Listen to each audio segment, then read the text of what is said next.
Welcome to part 10 of The One and Only Ivan. We'll be starting at page 154. Poor Mac.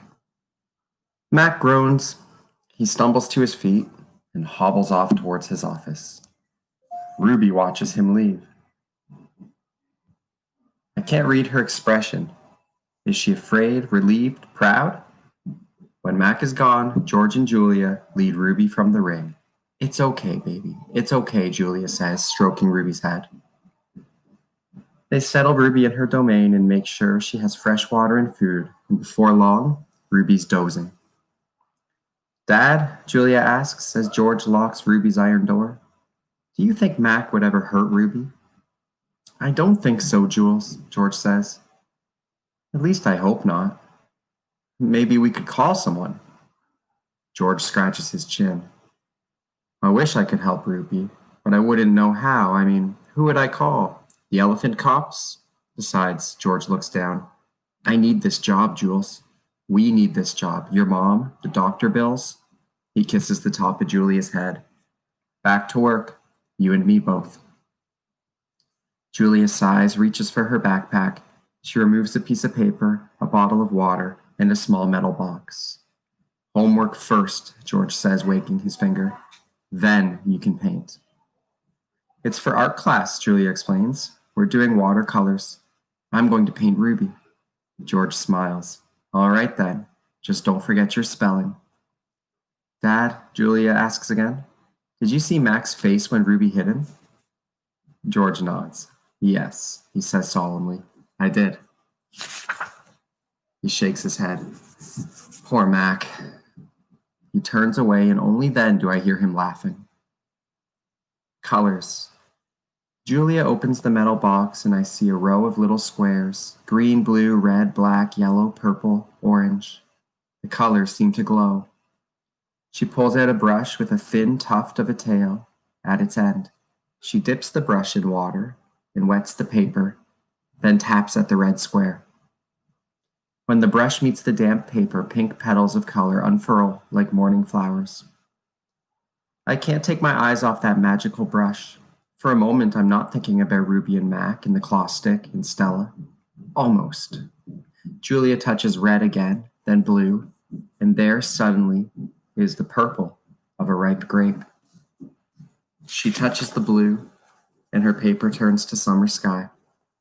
Black and white, and now I see that she is painting a picture of Ruby. I can make out her floppy ears, her thick legs. Julia stops painting. She takes a few steps back, hands on her hips, gazing at her work. She scowls. It's not right, she says. She glances over her shoulder at me. I try to look encouraging. Julia starts to crumple up the paper, then reconsiders. Instead, she slides it into my cage at the spot where my glass is broken. Here you go, she says. A Julia original. That'll be worth millions someday. Gingerly, I pick up the paper. I do not eat a single bite of it. Oh, hey, I almost forgot. Julia runs to her backpack. She pulls out 3 plastic jars, 1 blue, 1 yellow, and 1 red. She opens the jars, and an odd, not food smell hits my nose. Julia points, pushes the jars one by one through the opening. Then she slides some paper through. These are called finger paints, she says. My aunt gave them to me. But really, I'm too old for finger painting. I stick a finger in the red jar. The paint is thick as mud. It's cool and smooth like bananas underfoot. I pop my finger into my mouth. It's not exactly ripe mango, but it's not bad. Julia asks, laughs. You don't eat it. You paint with it. She grabs a piece of paper and presses her finger on it. See? Like this. I place my finger on a piece of paper. I lift it, and a red mark is there. I get a bigger glob from the pot and slap my hand down on the page. When I pull my hand off the paper, its red twin stays behind. This isn't like the ghostly handprints on my glass, the ones visitors leave behind. This handprint can't be wiped away so easily. A bad dream. I lie awake peeling dried red paint off my fingertips. Bob, who accidentally walked on one of my paintings, is licking his red paw. Every so often, I glance over the empty ring. The claw stick glints in the moonlight. Stop! No! Ruby's frantic cries startle me. Ruby, I call. You're having a bad dream. You're okay. You're safe. Where's Stella? She asks, gulping air. Before I can answer, she says, Never mind. I remember now. Go back to sleep, Ruby, I say. You've had a hard day. I can't go back to sleep, she says. I'm afraid I'll have the same dream. There was a sharp stick and it hurt. I look at Bob and he looks back at me. Oh, Ruby says. Oh, Mac. She puts her trunk between the bars. Do you think, she hesitates, do you think Mac is mad because I hurt him today? I consider lying, but gorillas are terrible liars. Probably, I say. He ran away after that, Ruby says. Bob gives a scornful laugh. Crawled away is more like it. We are quiet for a while.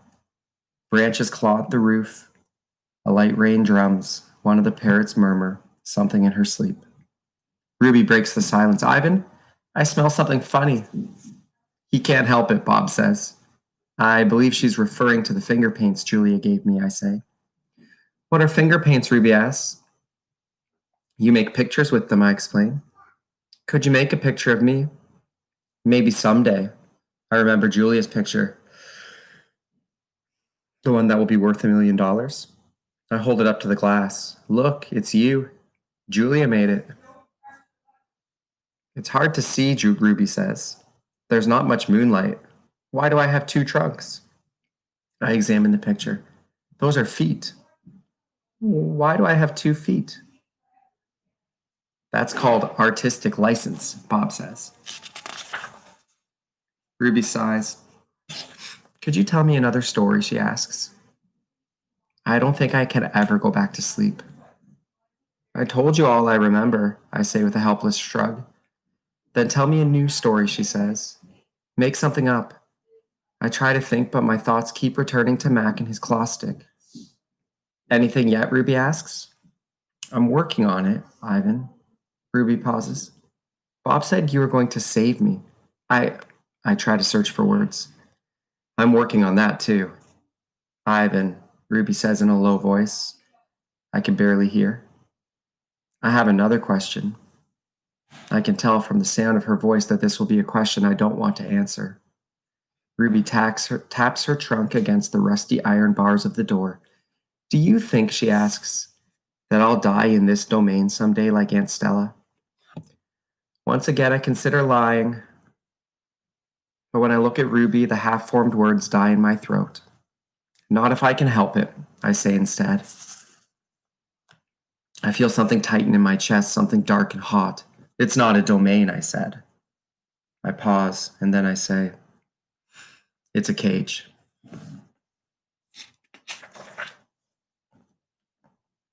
The story. I look at the ring layered with fresh sawdust. I look at the skylight, at the half-hidden moon. I just thought of a story, I say. Is it a made-up story or a true one, Ruby asks. True, I say. I hope. Ruby leans against the bars. Her eyes hold the pale moon in them, the way a still pond holds stars. Once upon a time, I say, there was a baby elephant. She was smart and brave, and she needed to go to a place called a zoo. What's a zoo, Ruby asks. A zoo, Ruby, is a place where humans make amends. A good zoo is a place where humans care for animals and keep them safe. Did the baby elephant get to the zoo? Ruby says. I don't answer right away. Yes, I say at last. How did she get there? Ruby asks. She had a friend, I say. A friend who made a promise. How? It takes a long time, but finally Ruby returns to sleep. Ivan, Bob whispers, yawning. What you said about the zoo? How are you going to do it? Suddenly I feel as if I could sleep for 1,000 days. I don't know, I admit. You'll think of something, Bob said confidently, his voice trailing off as his eyes close. What if I don't, I ask. But Bob is already asleep. His little red feet dance, and I know he's running in his dreams. Remembering, Bob and Ruby sleep on. I don't sleep. I think about the promise I made to Stella and the pictures I've made for Ruby. And I remember. I remember it all.